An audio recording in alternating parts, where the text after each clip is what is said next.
মাননীয় স্পিকার, কাদম্বরী মরিয়া প্রমাণ করিল যে কাদম্বরী মরে নাই।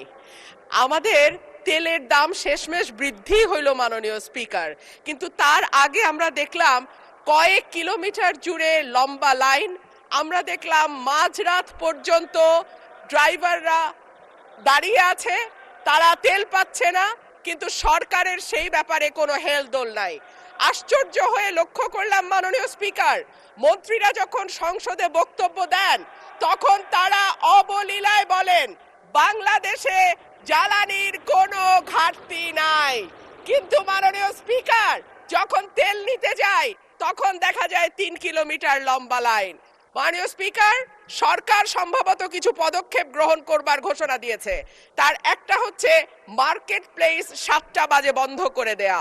চমৎকার সিদ্ধান্ত মাননীয় স্পিকার, তবে মনে রাখতে হবে কেনাকাটা বা শপিং যেটুকু হয় সেটুকু সন্ধ্যার পরেই হয়, তার আগে হয় না।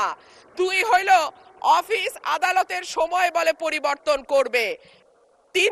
5 দিনের জায়গায় 4 দিন বা 3 দিন তারা কর্মঘণ্টা ঠিক করবে, কিন্তু প্রশ্নটা হচ্ছে যদি জ্বালানির কোনো সংকটই না থাকে তাহলে এত লম্বা লাইনই বা কেন, দামি বা বাড়াইতে হয় কেন, অফিস কর্মসূচি সময় পরিবর্তন করতে হয় কেন? এই প্রশ্নগুলা তো ওঠে মাননীয় স্পিকার।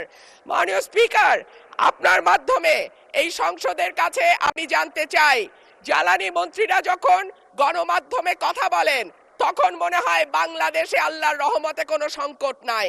ওনারা যদি পরিষ্কার করে বলেন বাংলাদেশে বর্তমানে কত দিনের অকটেন ডিজেলের মজুদ আছে, কতদিন চলতে পারবে, পাম্পগুলো কেন পর্যাপ্ত পরিমাণ তেল পায় না।